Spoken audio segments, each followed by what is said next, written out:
시청자 여러분 안녕하십니까? 뉴스타트 2부 시작합니다. 검찰 고위 간부 인사 배경을 둘러싸고 정치권에서 논쟁이 벌어졌습니다. 김건희 여사 수사를 막기 위한 방탄용 인사라는 야당 주장에 여당은 오히려 이재명 대표 방탄 의도가 아니냐며 날을 세웠습니다. 나혜인 기자입니다. 갑작스럽게 단행된 검찰 고위 간부 인사에 야권은 일제히 윤석열 대통령을 맹비난했습니다. 김건희 여사 명품 가방 수수 의혹을 신속 수사하라는 검찰총장 지시가 나오자마자 서울중앙지검장을 교체한 건 사건을 덮겠다는 노골적인 의지 표명이란 주장입니다. 검찰을 더 세게 틀어지고 김건희 방탄에 나서겠다는 신호탄입니다. 인사든 국정이든 대통령의 행보가 여전히 노골적입니다. 검찰 출신 대통령이 배우자를 지키기 위해 자신의 친정을 개인 법무법인으로 삼았다며 결국 답은 특검뿐이라고 강조했습니다. 검찰의 기류가 수사 불가피론으로 급격히 타오르는 것을 봉쇄하기 위한 조치였다고 생각하지 않을 수 없습니다. 국민의힘은 야당이 또 한 번 검찰을 악마처럼 포장하고 있다고 반발했습니다. 지휘부 몇 명이 바뀐다고 김 여사 수사가 무마되겠느냐며 일단 결과를 지켜보라고 쏘아붙였습니다. 실질적인 수사가 이루어지고 하는 거는 검사들과 수사관들이 알아서 이런 부분들이 다 이루어질 텐데 무마가 하라고 한다고 해서 무마가 되겠습니까? 민주당이 민감하게 반응하는 건 과거 이재명 대표의 성남FC 후원금 사건을 수사했던 이창수 신임 서울중앙지검장의 이력 때문 아니냐고 반문했습니다. 이재명 대표의 방탄에도 방점을 두고 있는 말씀이 아닌가 생각이 됩니다. 그분들이 이재명 대표 주변 인물들 수사하신 분들로 뉴스에 나오던데요. 여당의 엄호에도 이번 검찰 인사 논란으로 22대 국회가 개원하면 야권의 김 여사 특검 요구는 더 거세질 것으로 보입니다. 정치 공세이자 망신주기 특검은 받을 수 없다는 여당과의 대치도 갈수록 격화할 것으로 예상됩니다. YTN 나인입니다. 홍준표 대구시장은 검찰 고위 간부 인사의 야권을 중심으로 김건희 여사 방탄용이라는 비판이 나오는 것을 두고 방탄이 아니라 최소한 상남자의 도리라고 말했습니다. 홍 시장은 자신의 SNS에 범법 여부가 수사 중인데 제자리에 유지하겠다고 자기 여자를 하이에나 떼들에게 내던져 주겠냐며 이같이 적었습니다. 야권을 향해서도 노무현 전 대통령이 후보 시절 장인의 좌익 경력이 문제가 됐을 때 어떻게 대처했는지 한번 보라고 강조했습니다. 또 문재인 전 대통령 부인 김정숙 여사를 겨냥해 누구는 대통령 전용기까지 내줘가며 인도 타지마할 관광까지 시켜주며 수십억 원의 국고를 손쉽게 해도 처벌받지 않고 멀쩡하게 잘 살고 있다고 지적했습니다. 검찰 고위급 인사 단행에 이원석 검찰총장은 불편한 기색을 감추지 않았습니다. 검찰 안팎에선 갑작스러운 인사 시점을 두고 왜 하필 지금이냐는 목소리가 나옵니다. 신지원 기자가 보도합니다. 예정된 지방 일정을 취소하고 대검찰청으로 출근한 이원석 검찰총장. 인사 협의 과정을 묻는 취재진의 질문에 입을 여는가 싶더니 무거운 표정으로 7초가량 침묵했습니다. 사전을 거친 게 맞습니까? 어제 단행된 검사장 인사는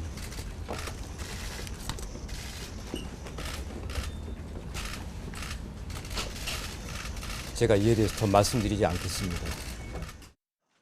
인사 관련 질문이 이어지자 더 말씀드리지 않겠다며 불편한 기색을 숨기지 않았고 김건희 여사 수사 관련 질문에 대해서만 찾을 우려를 일축하며 법과 원칙에 따른 수사를 다시 강조했습니다. 어느 검사장이 오더라도 수사팀과 뜻을 모아서 일체의 다른 고려 없이 오로지 증거와 법리에 따라서만 원칙대로 수사할 것입니다. 저는 우리 검사들을 수사팀을 믿습니다. 인사는 인사이고 수사는 수사입니다. 이 총장이 김 여사 관련 의혹을 신속하게 수사하라고 지시한 지 열하루 만에 진행된 이번 인사에서 김 여사 관련 사건 지휘부는 대부분 교체됐습니다. 또 이 총장이 1박 2일 지역 출장을 떠난 사이 고위급 인사가 단행된 데다 총장 임기가 넉 달밖에 남지 않은 상황에서 대검 참모진을 대부분 교체한 것도 이례적이라는 분석입니다. 법무부는 총장과 여러 차례 만나 충분한 협의를 거쳤다는 입장이지만 검찰 안팎에서 인사 시점을 두고 갑작스럽다는 평가가 나오는 이유입니다. 이 총장이 공개적으로 불만을 표출하는 대신 침묵을 선택하면서 용산과의 갈등설은 해석의 영역으로 남게 됐지만 조만간 단행될 후속 인사도 변수가 될 수 있다는 관측입니다. YTN 신지원입니다.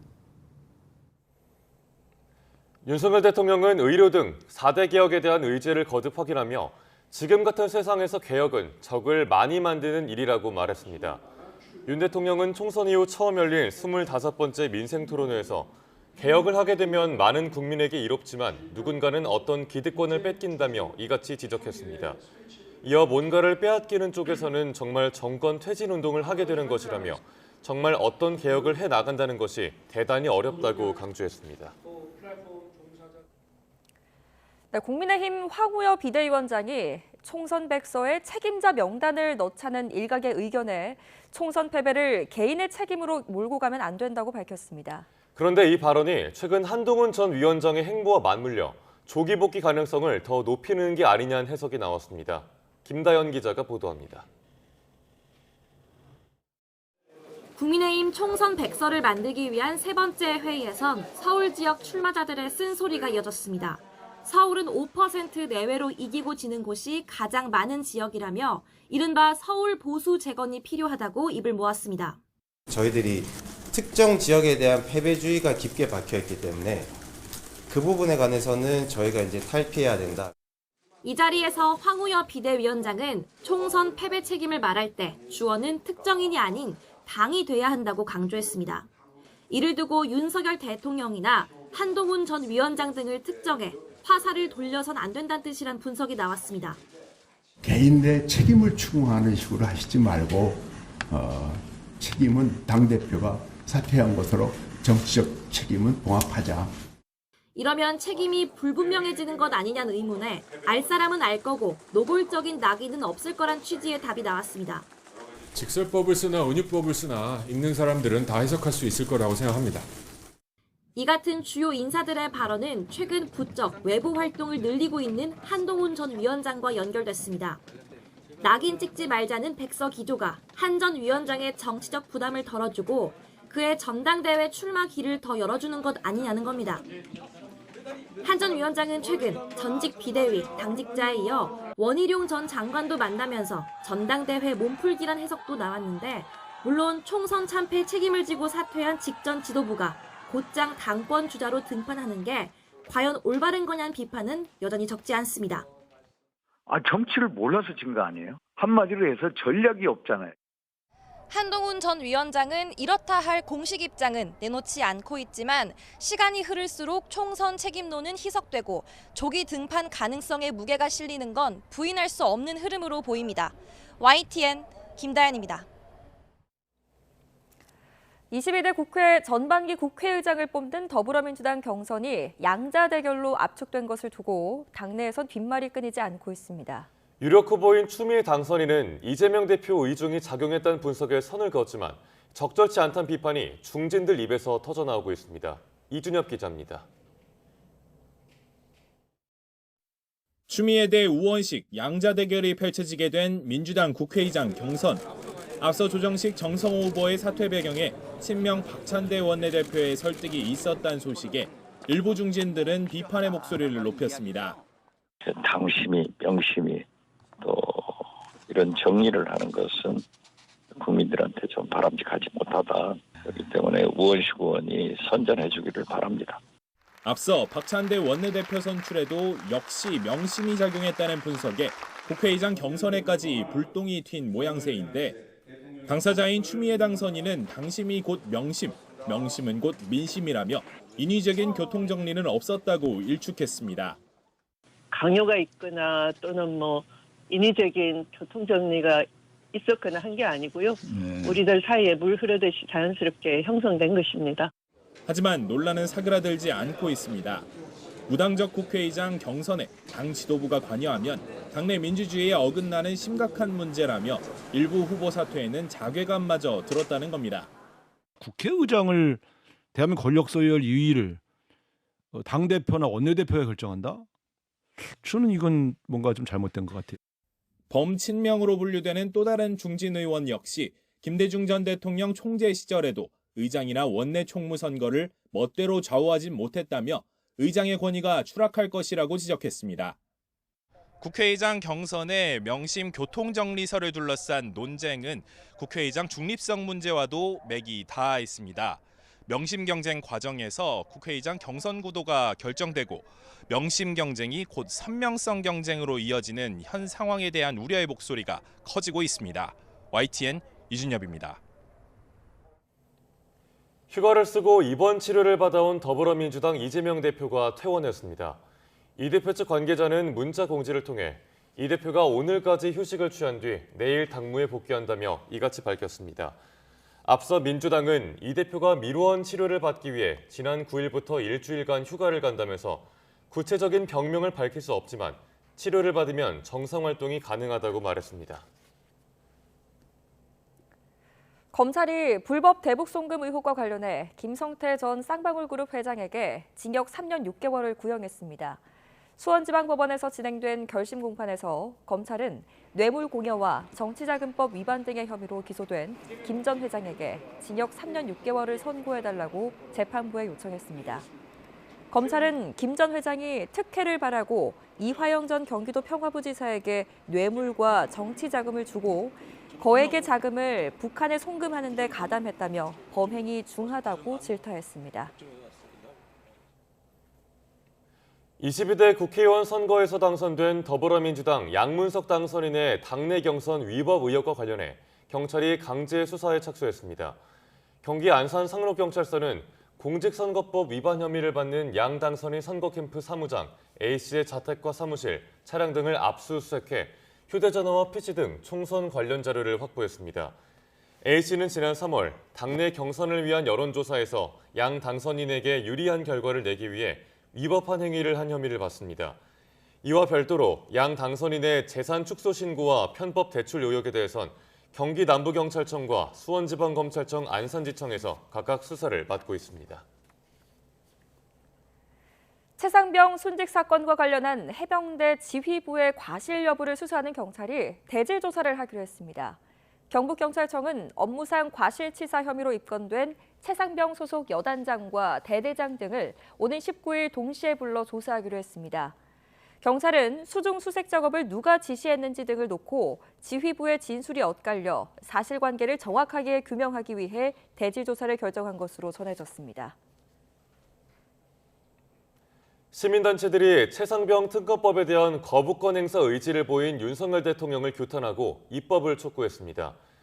시민단체, 군인권센터 등은 용산 대통령실 앞에서 기자회견을 열고 윤 대통령이 최상병 특검법에 거부권을 행사한다면 10번째 거부권 행사라며 이는 반헌법적 권한 남용이라고 비판했습니다. 또 국회 최상병 특검법의 신속한 재의결을 촉구하기 위해 국민동의청원을 시작한다고 덧붙였습니다. 태국 파타야에서 한국인 관광객을 살해한 혐의를 받고 있는 20대 피해자에 대한 영장실질심사가 오늘 창원지방법원에서 열립니다. 경찰은 어제 캄보디아 현지에서 붙잡힌 공범 1명을 국내로 압송하기 위해 현지 경찰과 협의하고 있습니다. 박정혁 기자가 취재했습니다. 지난 일요일 국내에서 붙잡힌 한국 관광객 살인 사건의 피의자 20대 남성 B씨가 받는 혐의는 살인 방조입니다. B씨는 경찰에서 살인 등의 혐의에 대해 부인하고 있습니다. 공범이 모두 붙잡히지 않아 범행 일체가 드러나지 않은 상황에서 경찰이 우선 살인 방조 혐의만 적용한 겁니다. 영장 실질 심사가 오늘 오후 3시로 예정돼 있어 구속 여부는 오후 늦게나 결정될 전망입니다.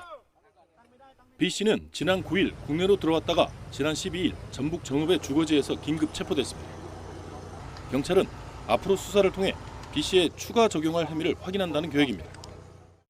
캄보디아 프놈펜에서 잡힌 공범인 20대 남성 A씨의 국내 송환 일정은 불투명한 상황입니다. 우리 경찰은 캄보디아에서 A씨를 바로 한국으로 압송한다는 계획입니다. 하지만 태국 경찰도 현지에서 사건이 난 터라 A씨를 상대로 조사가 필요한 상황. 따라서 양측의 협의 결과에 따라 A씨 압송 일정이 확정될 전망입니다. 도주한 공범 C씨에 대한 추적도 이어지고 있습니다. 태국 내에서 잠적했는지 A씨처럼 인접 국가로 넘어갔는지는 모르지만 경찰은 현지 경찰과 협조해 추적하고 있습니다. 공범 3명은 지난 3일과 4일 사이 태국 파타야에서 34살 한국인 남성 관광객을 살해하고 시신을 저수지에 유기한 혐의를 받습니다. YTN 박종혁입니다. 태국 파타야 저수지에서 숨진 채 발견된 한국인 관광객 유가족이 피해자의 마약 범죄 연루서를 부정하며 범인들에 대한 강력한 처벌을 촉구했습니다. 태국에서 살해된 30대 한국인 남성의 유가족은 현지 시간 14일 연합뉴스와 통화에서 고인은 마약 범죄와 아무 관련이 없고 이는 태국 경찰 조사에서도 확인됐다고 말했습니다. 이어 피해자는 태국에서 사업을 하지도 않았고 태국인 아내가 있다는 말 역시 사실이 아니라며 취업을 준비하고 있었고 평소 태국과 태국 문화를 좋아하는 평범한 관광객이었다고 설명했습니다. 그러면서 추측성 보도 등으로 유족도 매우 힘든 상황이라며 범인들을 빨리 검거해 강력하게 처벌해야 한다고 요구했습니다. 가수 김호중 씨가 서울 강남 한복판에서 접촉사고를 내고 도주했습니다. 그런데 막상 경찰서에 자수하러 간 사람은 소속사 관계자였는데요. 뒤늦게 운전을 한 사람이 자신이라고 실토한 김 씨는 음주운전은 아니라고 취지로 말을 했는데 사고 다음 날 오후에서야 경찰에 나와 음주 측정을 받았습니다. 표정우 기자입니다. 서울 압구정동 편도 1차선 도로. 한쪽 차로엔 신호를 기다리는 듯 차량이 줄지어 서 있습니다. 반대편 차로는 뻥 뚫린 모습인데 흰색 SUV 한 대가 중앙선 쪽으로 아슬아슬 주행하더니 맞은편 택시를 그대로 들이받습니다.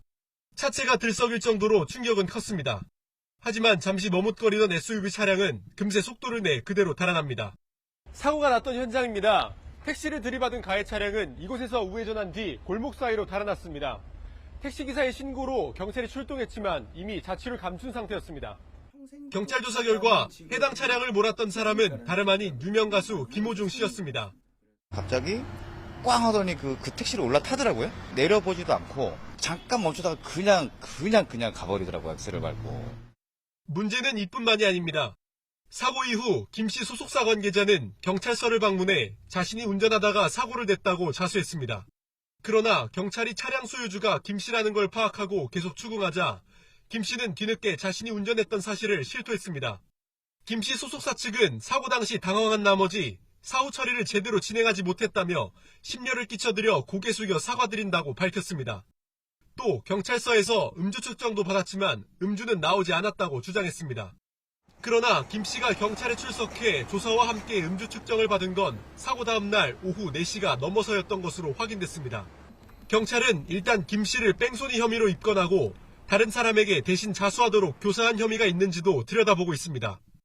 또 김 씨가 사고 직후 달아난 이유가 음주운전 때문이었는지도 계속 확인할 방침입니다. YTN 표정우입니다. 음주운전을 하던 40대 운전자가 신호대기를 하다 잠이 들어 경찰에 적발됐습니다. 오늘 새벽 0시 50분쯤 경기 고양시 덕양구 권율대로 교차로에서 음주운전이 의심되는 차량이 있다는 신고가 경찰에 접수됐습니다. 출동한 경찰이 차 안에서 잠이 든 운전자를 깨워 음주 측정을 한 결과 면허 정지 수준의 혈중 알코올 농도가 나왔습니다. 경찰은 해당 운전자를 음주운전 혐의로 입건하고 주변 CCTV 등을 토대로 구체적인 경위를 조사하고 있습니다. 어제 오후 6시 10분쯤 경기 화성시 팔탄면에 있는 압축 배양토 제조 공장에서 불이 나 50분 만에 큰 불길이 잡혔습니다. 불이 날 당시 공장 관계자들이 모두 퇴근한 상태라 다친 사람은 없는 것으로 파악됐습니다. 소방당국은 잔불을 모두 끄는 대로 정확한 화재 원인과 피해 규모를 조사할 예정입니다.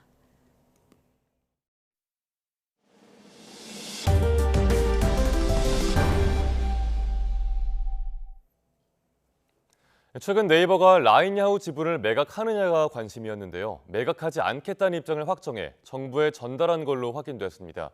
대통령실은 네이버가 지분 매각을 하지 않더라도 일본 정부가 우리 기업에 불이익을 주는 등 불리한 조치를 해선 안 된다고 경고했습니다. 강희경 기자가 보도합니다. 일본 정부의 행정지도로 촉발된 이른바 라인야후 사태와 관련해 네이버가 라인야후 지분을 매각하지 않기로 최종 결정한 것으로 확인됐습니다. 대통령실 고위 관계자는 YTN과의 통화에서 7월 1일까지 라인야후가 일본 정부에 제출할 조치 보고서에 지분 매각 내용이 담기지 않는다고 밝혔습니다. 이어 네이버가 정부와 충분한 소통을 거쳐 이 같은 입장을 밝혀왔다고 설명했습니다. 지분 매각 여부를 둘러싼 논란에 사실상 종지부를 찍은 겁니다. 대통령실은 이틀 연속 브리핑을 열고 일본 정부에 메시지를 보냈습니다. 추후 지분 매각을 하지 않겠다는 사실을 알게 되더라도 불리한 조치를 취하지 말라고 경고했습니다. 일본 정부가 행정지도에서 지분 매각이라는 표현을 하지 않았고 경영권 차원의 언급이 아니라고 여러 차례 밝혔다는 점을 근거로 들었습니다. 일본 정부가 자본 구조와 관련되어 네이버의 의사에 배치되는 불리한 조치를 취하는 일이 절대 있어서는 안 될 것입니다. 그러면서 라인야후가 조치 보고서에 정보 보안 강화 대책을 제출하고자 한다면 네이버를 충분히 돕겠다고 밝혔습니다. 네이버에 필요한 지원을 충분히 제공할 것입니다. 여기에는 필요시 우리나라 관련 기관의 기술적, 행정적 자문이 포함될 수 있습니다. 대통령실은 직접 브리핑에 나선 배경에 대해 우리 기업이 어떠한 압박을 느껴 지분을 매각하는 일이 없도록 지켜주겠다는 의지를 표현한 것이라고 설명했습니다. 이어 앞으로도 우리 기업이 해외에서 차별적 조치나 의사에 반하는 부당 대우를 받지 않도록 면밀하고 강력히 대응하겠다고 강조했습니다. YTN 강희경입니다. 라인야후 사태 속에 한일 경제인회의가 올해 56년째를 맞이하며 일본 도쿄에서 진행됐습니다. 양국 경제인들은 미래지향적 경제협력을 강조했지만 라인야후를 둘러싼 논란이 양국 경제협력에 커다란 변수가 됐습니다. 도쿄에서 김세호 특파원의 보도입니다. 라인야후의 네이버 지분 매각을 놓고 한일 간 신경전이 이어지는 가운데 한일 경제인들이 한자리에 모여 미래지향적 경제협력을 논의했습니다. 상호 보완적 경제 관계를 구축한다면 양국이 직면한 위기를 극복하기 위한 공통의 해법이 될 것이라고 믿습니다. 経済界の交流は新たな力を得て、昨年は日本側経済3団体の皆様が訪韓されるなど、ますます発展する兆しを見せております。 윤덕민 주일 한국 대사는 축사에서 이번 회의는 매우 시적절하다면서도 뼈있는 발언을 이어갔습니다. 공정한 비즈니스 환경을 마련하고 유지해야 된다고 생각합니다. 그리고 자유시장 경제의 원리, 투자자 보호는 한일 정부가 공유해야 할 중요한 가치임이 분명하다고 생각합니다. 라인야후의 네이버와의 자본 관계를 재검토하라는 일본의 행정 지도가 우리 기업에 대한 부당한 대우로 이어져서는 안 된다는 점을 우회적으로 촉구한 것으로 보입니다. 일본 정부는 행정 지도가 보안상의 중대한 이유 때문이라며 경영 관점에서 이뤄진 것이 아니라는 기존 입장을 되풀이했습니다. やはり情報の保護には大変課題がある状況がこれまであったということの認識をしっかり持った上で、これに対する対策を取っていかなければいけないということで 이런 가운데 일본 언론들은 라인야후와 관련해 한국 언론들이 일제히 비판에 나서는 등 반발 여론이 확산하고 있고 야권 진영에서는 윤석열 정부의 대일 정책에 대한 공세가 더욱 커지고 있다고 전했습니다. 한일 경제인 회의가 56년째를 맞이했지만 라인야후라는 변수가 미래 사업에 미칠 파장에 양국 경제계가 촉각을 곤두세우고 있습니다. 도쿄에서 YTN 김세호입니다. 마스모토 타케아키 일본 총무상은 어제 라인야후의 행정 지도를 한 것과 관련해 네이버에 의한 지배적 자본 관계도 포함해 과제가 있다고 인식한다고 밝혔습니다. 교도통신에 따르면 마스모토 총무상은 가기 이후 기자회견에서 이같이 언급하고 총무성 행정지도가 정보 유출 재발 방지와 적절한 보안 거버넌스를 위해 필요한 것이라는 기존 입장을 되풀이했습니다. 그는 행정지도 목적에 대해 이용자의 개인정보를 확실히 보호하는 체제를 확보하는 것이라고 강조했습니다. 교도통신은 한국에서 반발이 이어지는 상황에서 마스모토 총무성이 라인 야후 경영권 문제에 대한 한국 측 우려를 부정하려 했다고 해설했습니다. 하이브와 민희진 대표 측이 어도어 경영진의 하이브 주식 매도를 두고 또다시 공방을 벌였습니다. 하이브는 민 대표 측근인 어도어 신모 부대표가 지난달 15일 2억여 원어치의 하이브 주식을 전부 매도했다며 이때는 어도어가 경영 부실 등을 비판하는 이메일을 하이브에 보내기 직전이라고 밝혔습니다. 이어 하이브와 어도어의 갈등으로 주가가 하락할 것을 우려해 주식을 처분한 걸로 보인다면서 금융감독원에 미공개 정보 이용에 대한 조사를 요청했다고 덧붙였습니다. 이에 어도어는 신 부대표가 하이브의 감사권 발동을 미리 예상해 주식을 팔았다는 것이냐며 억지 주장과 과도한 경영진 흠집내기를 멈추라고 반박했습니다. 신 부대표도 YTN과의 통화에서 지난달 맺은 전세계약 중도금과 잔금을 치르기 위해 주식을 팔았을 뿐이라고 주장했습니다.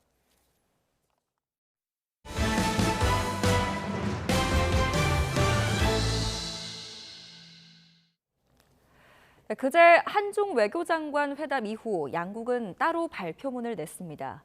북핵이나 타이완 문제 같은 핵심 안보에 대한 서로의 원칙적 입장을 일부러 누락시키기도 했는데요.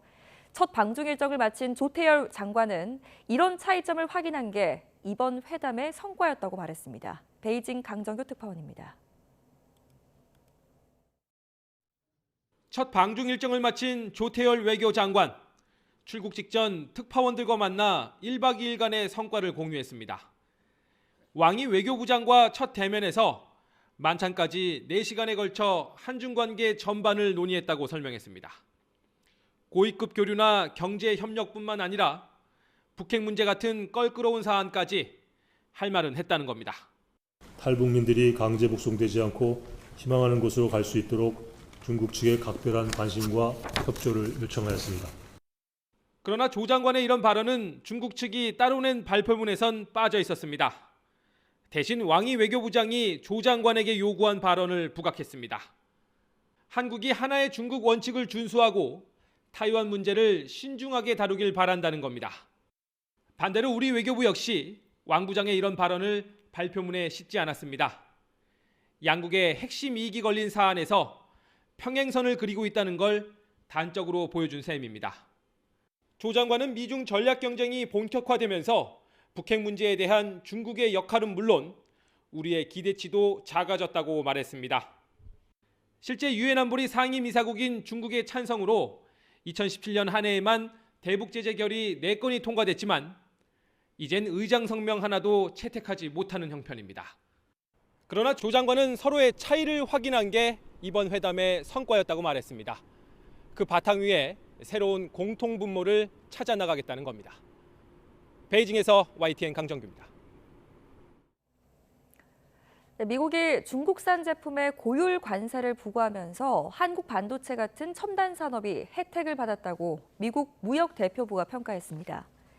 미국 무역대표부가 공개한 무역법 301조 평가 보고서를 보면 2018년 대중국 관세 부과 이후 중국산 수입이 13% 감소한 반면 중국 외 국가에서 수입은 6%에서 35.4%까지 증가한 것으로 나타났습니다. 특히 반도체와 기타 전자부품은 중국산 수입이 연평균 20.5% 감소했고 대신 한국에서의 수입이 매년 1.9%씩 늘었습니다. 미국 정부가 중국산 전기차 등에 대한 관세를 4배까지 올리겠다고 발표하면서 2차 무역 전쟁의 포문을 열었습니다. 중국 정부가 보복을 예고한 가운데 트럼프 전 대통령은 바이든의 대중국 관세가 미흡하다고 비판했습니다. 워싱턴 권준기 특파원입니다. 트럼프 때 만들어진 대중국 관세를 유지할지 말지 검토하겠다던 바이든 행정부가 더 강력한 관세 정책을 발표했습니다. 중국산 전기차 관세를 기존 25%에서 100%로 4배 올리고 반도체와 태양광 전지 등은 50%로 2배 올리겠다고 밝혔습니다. 바이든 대통령은 중국이 경쟁이 아닌 부정행위를 하고 있다며 높은 관세가 불가피한 이유를 설명했습니다. China heavily subsidized all these products, pushing Chinese companies to produce far more than the rest of the world can absorb and then dumping the excess products onto the market at unfairly low prices. 그러면서 트럼프 전 대통령은 미국의 첨단 기술과 일자리를 보호하지 않아 결국 중국의 위협을 키웠다고 지적했습니다. 법정으로 향하던 트럼프 전 대통령은 자신의 대중국 관세를 바이든이 4년 뒤에야 쫓고 있다며 여전히 미흡하다고 평가했습니다. 바이든이 집중한 친환경과 첨단 산업 외에도 더 많은 품목에 높은 관세를 매겨야 한다고 말했습니다. But they've also got to do it on other vehicles, and they have to do it on a lot of other products, because China's eating our lunch right now. 중국 정부는 추가 관세를 취소하지 않으면 필요한 모든 조처를 할 것이라고 경고했습니다. 我们要告诉大家的是，中方一贯反对违反世贸规则、单方面加征关税，将采取一切必要措施维护自身正当权益。 WTO 제소와 히토류 등에 대한 수출 통제 등 보복 조치를 예고한 것으로 관측됩니다. 4년 전만 해도 트럼프의 고율 관세를 국민에 대한 세금이라고 비판했던 바이든. 미국 언론들은 결국 중국 때리기가 표에 도움이 된다고 판단한 것이라고 분석했습니다. 워싱턴에서 YTN 권중규입니다. 조현동 주미대사는 한미동맹은 미국 대선 결과와 무관하게 제도화된 협력의 연속선상에서 끊임없이 계속 강화될 것이라고 말했습니다. 조 대사는 워싱턴 특파원단 간담회에서 올해 11월 미국 대선 결과의 한미 관계 영향에 대해 정부와 대서관은 어떤 상황에도 충분히 대비하고 있다며 이같이 밝혔습니다. 전해드린 대로 블라디미르 푸틴 러시아 대통령이 중국의 시진핑 주석 초청으로 내일과 모레 중국을 국빈 방문합니다.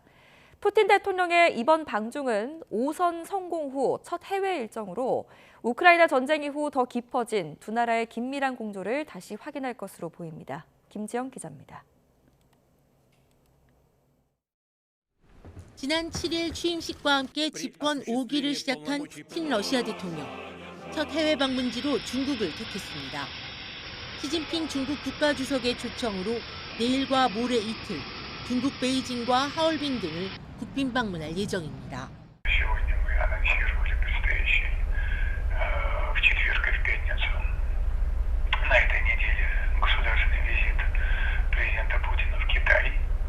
푸틴의 중국 방문은 지난해 10월 중국 1대1로 정상 포럼에 참석한 뒤 약 7개월 만입니다. 앞서 시진핑 주석 역시 지난해 3월 3연임 성공 후 첫 해외 방문지로 러시아를 국빈 방문한 바 있습니다. 두 정상은 비공식 회담 등을 통해 양국 간의 협력 사안은 물론 우크라이나 문제 등 현안에 대해서도 의견을 교환할 것으로 보입니다. 访问期间，习近平主席将同普京总统就中俄建交75周年背景下双边关系、各领域合作以及共同关心的国际地区问题交换意见。我们会及时发布此访有关具体情况。 시 주석이 최근 마크롱 프랑스 대통령과 공동 제안한 파리 올림픽 기간 휴전을 푸틴 대통령에게 요청할지도 주목됩니다. 中国愿同法方一道，以巴黎奥运会为契机，倡议运动会期间全球停火止战。 전통적 우호 관계인 중국과 러시아는 우크라이나 전쟁을 계기로 최근 더 끈끈하게 밀착하는 분위기입니다. 특히 러시아는 국제사회 비판과 경제 제재 속에 중국을 통해 고립 탈피를 시도하고 있습니다. 때문에 정상회담 후 채택할 공동성명엔 정치, 외교, 경제 등 분야별 협력 강화 방안이 담길 것으로 예상됩니다. 또한 이번 방중 이후 푸틴이 연내 북한도 방문하며 북중러 삼각 협력이 강화될 가능성이 크다는 관측도 제기돼 관심을 끕니다. YTN 김지영입니다. 블라디미르 푸틴 러시아 대통령이 중국을 국빈 방문해 시진핑 중국 국가주석과 비공식 회담에서 가장 중요한 현안을 논의한다고 크렘린궁이 밝혔습니다.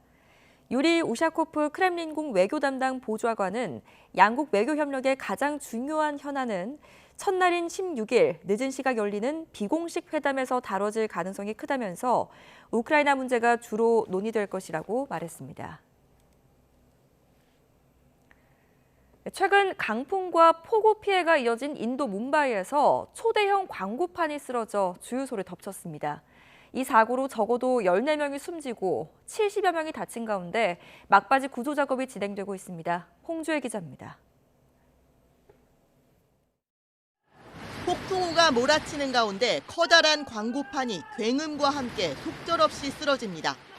가로 50m에 세로 70m, 올림픽 경기용 수영장보다 큰 광고판이 덮친 건 바로 옆 주유소. 주유소 건물과 차들, 인근 주택 등이 철제 구조물에 깔리며 10여 명이 숨지고 70여 명이 다쳤습니다. 당국은 잔해 아래 갇힌 사람들이 더 있는 것으로 보고 기중기와 가스 절단기 등을 동원해 구조 작업을 벌이고 있습니다. 광고판이 워낙 육중한 데다 현장엔 인화물질이 가득해 작업은 녹록지 않습니다. बड़ा होर्डिंग यहाँ पर petrol pump पर गिरा और नीचे जो गाड़ियाँ थी वो गाड़ियाँ उसमें क्रैक हुई और कई लोगों को अभी बाहर निकाला जा चुका है और कुछ डेथ्स भी इसमें हुई है। लोग अभी भी अंदर होने की संभावना है। उस संभावना के चलते बहुत ही केयरफुली रेस्क्यू ऑपरेशन चल रहा है। 뭄바이에선 최근 강풍과 폭우로 나무가 뽑히고 정전이 일어나는 등 피해가 잇따르고 있습니다. 그러나 이번 사고는 인재일 가능성이 커 보입니다. 광고판이 규정보다 9배나 더 크게 허가 없이 설치된 것으로 드러난 겁니다. 현지 당국은 사고 원인을 철저히 조사하고 희생자 유족과 부상자들에게 50만 루피, 우리 돈으로 800여만 원을 지급하겠다고 밝혔습니다. YTN 홍주혜입니다.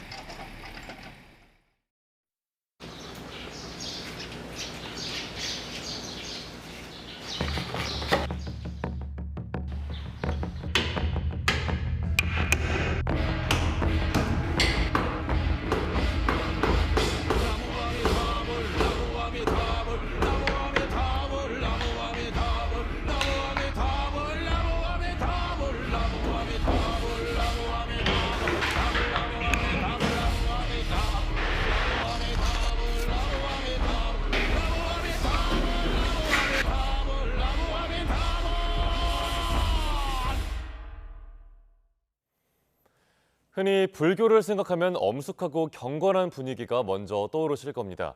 하지만 절 앞에서 댄스 파티나 사찰 소개팅 등으로 요즘 불교가 젊은 층의 호응을 얻고 있다고 합니다. 김승환 기자가 보도합니다.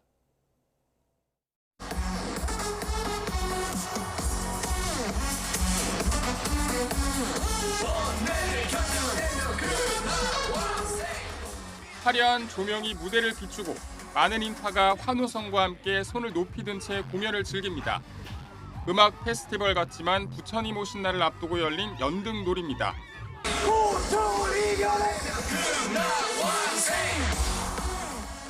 유진 스님 캐릭터로 활동하는 개그맨 윤성호 씨가 지난해에 이어 올해도 행사의 마지막을 장식했습니다.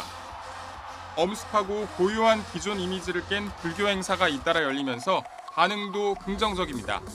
젊은 사람들한테 불교라는 문화가 사실 옛날 문화일 수도 있는데 좀 더 젊은 사람들도 친밀감을 느낄 수 있지 않나 하는 생각합니다. 불교든 어느 종교든 젊은 층이 요즘에는 종교에 관심이 없다 보니까 젊은 층한테 관심을 끌도록 노력하는 게 많이 좋은 것 같아요. 지난달엔 걸그룹과 함께하는 조계종 총무원장 토크쇼 등이 불교 박람회에서 열렸는데 지난해보다 관람객은 3배 늘었고 이 가운데 80%는 2030 세대였습니다.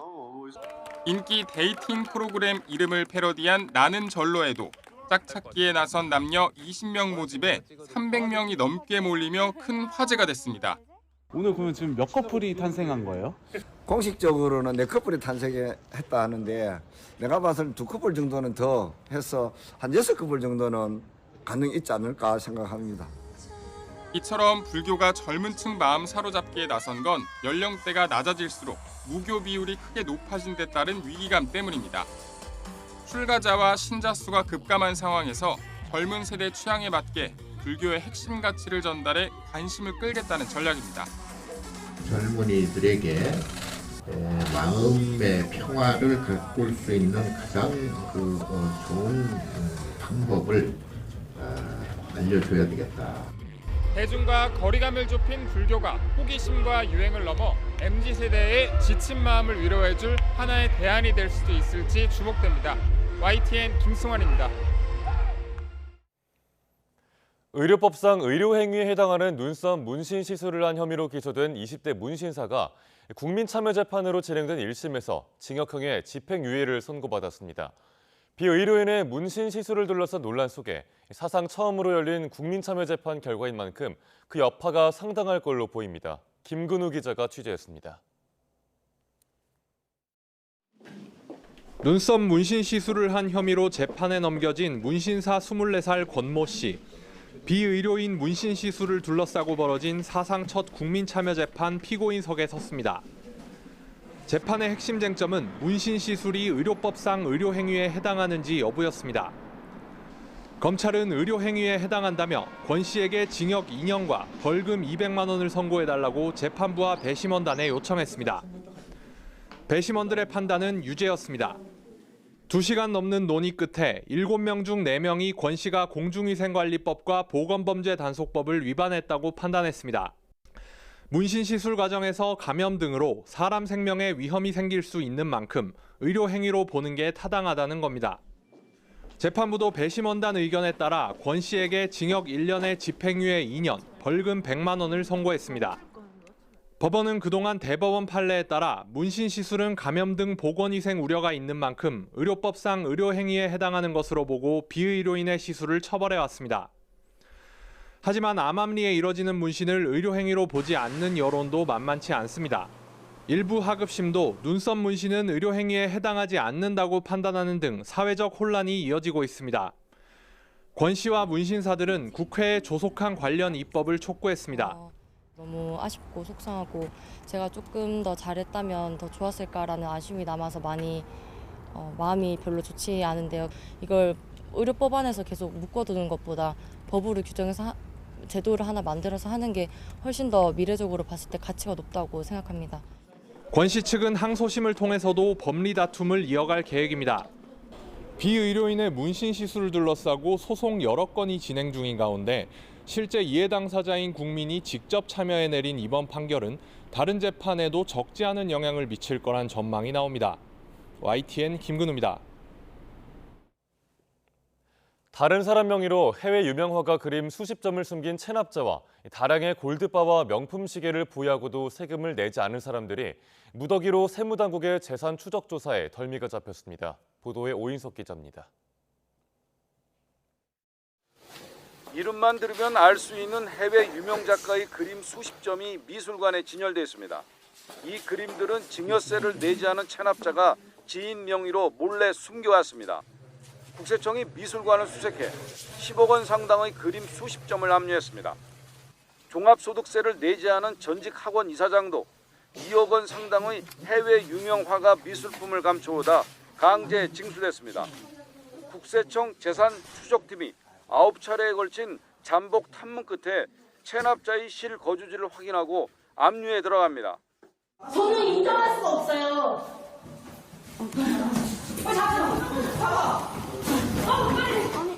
개인 금고와 옷장, 싱크대 등에 숨겨놓은 골드바와 귀금속이 다량 발견됩니다. 미니 골드바 100g 한 개 가격은 약 1,200만 원에 달합니다.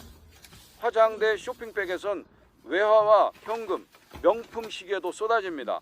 총 5억 원 상당이 압류 징수됐습니다.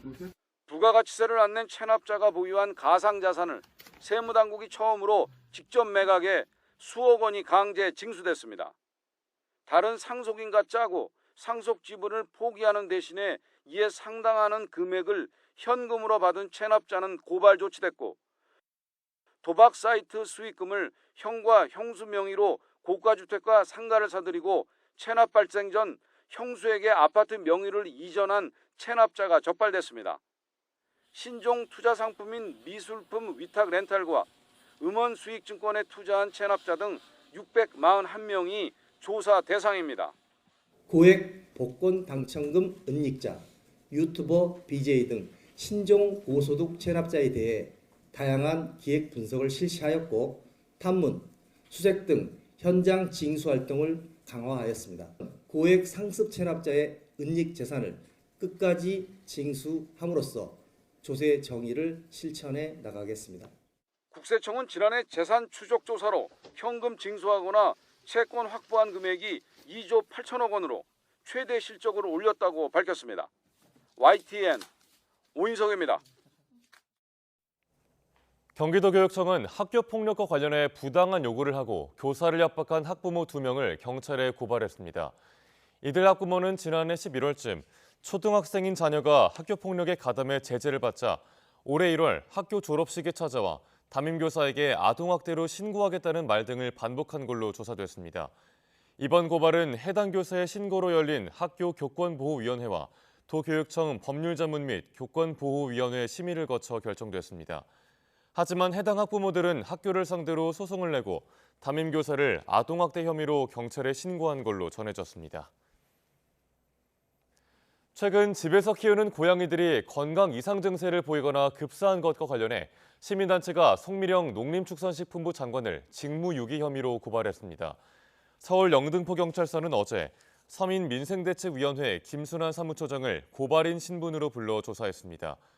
김 사무총장은 출석 전 기자들과 만나 원인 불명의 급성 질환으로 반려묘들이 죽거나 건강이 나빠졌는데도 농림부가 제대로 된 대책을 내놓지 않고 있다고 비판했습니다. 남미 페루에서 산악지대를 달리던 버스가 뒤집히면서 최소 13명이 숨지고 14명이 다쳤습니다. 현지 언론에 따르면 현지 시간 14일 오전 로스 리베르타도레스 지역 산길을 달리던 버스가 도로에서 추락하면서 전복됐습니다.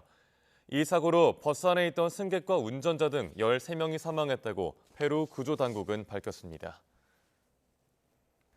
프랑스에서 수감자를 이송하던 호송 차량이 괴한들의 공격을 받아 교도관들이 숨지고 수감자가 탈출했다고 외신들이 보도했습니다.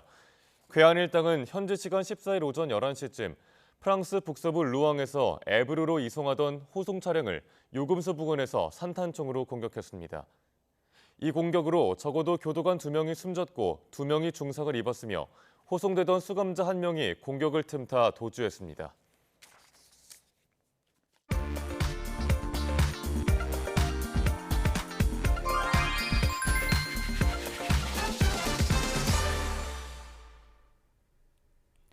부처님 오신 날인 오늘은 한 주의 중간이기도 하고요. 요란한 비 예보까지 있어서 멀리 떠나는 분들이 많지 않으실 것 같습니다. 아직까지 상황은 괜찮은데요. 외곽 쪽 그래도 오전 7시와 8시쯤 정체가 시작되겠고요. 오전 11시와 정오 사이가 가장 혼잡할 것으로 보입니다. 지금 전자지도를 보실 텐데요. 수도권과 충청권 모두 소통 상태가 좋아서 초록색 구간들이 가득합니다. 1번 경부고속도로 시구간 중심으로는 교통량이 그래도 서서히 증가하는데요. 지금 서초를 포함해서 아직까지 꽉 막힌 정체는 전혀 없는 상황이고요. 부산 쪽으로 가신다면 안송분기점 부근에 승용차가 고장나 있어 전방 잘 살피셔야겠습니다. 오늘 버스 전용 차로제는 휴일 적용이 됩니다. 경부선은 한남대교 남단과 신탄진 사이고요. 50번 영동선은 신갈분기점과 호법분기점 사이입니다. 오전 7시부터 시행되니까 잘 지켜주시기 바랍니다. 동수원 부근은 강릉 쪽으로 화물차 관련 사고가 있었는데 지금 사고 차량은 갓길로 빠진 상황이고요. 강원권 곳곳은 바람이 강하게 불어서 이렇게 CCTV 화면이 흔들리고 있습니다. 속도를 조금 줄이는 게 안전하겠죠. 52번 광주 원주선은 원주 쪽 초월 부근에서 2km 구간 막히지만 60번 서울 양양선은 아직 정체 없이 양방향 전 구간 수월하게 지납니다. 사고가 나면 대피부터 해주시고요. 지금까지 고속도로 교통방송이었습니다.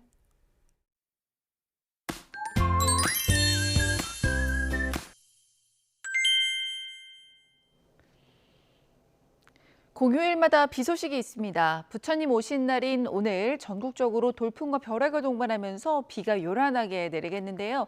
특히 영동 산간의 많게는 100mm 이상, 동해안에도 80mm 이상의 많은 비가 오겠습니다. 강원 산간은 최고 5cm의 눈도 예상됩니다. 이 비는 오전에 수도권과 강원 북부, 충남 북부를 시작으로 오후에는 대부분 지방에 확대하겠는데요.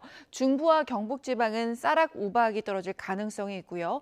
동해안은 너울성 파도도 예상됩니다. 현재 기온 살펴보겠습니다. 현재 서울이 13.8도, 청주가 13.3도, 대구가 13.9도고요.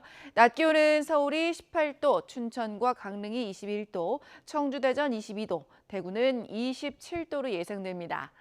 서울은 오늘 밤에 비가 그치겠지만 그 밖의 지방은 내일 오전에 그칠 전망입니다. 날씨였습니다. 네, 이상으로 뉴스타트 2부 마칩니다. 잠시 후 3부가 이어집니다. 시청해주신 여러분 고맙습니다.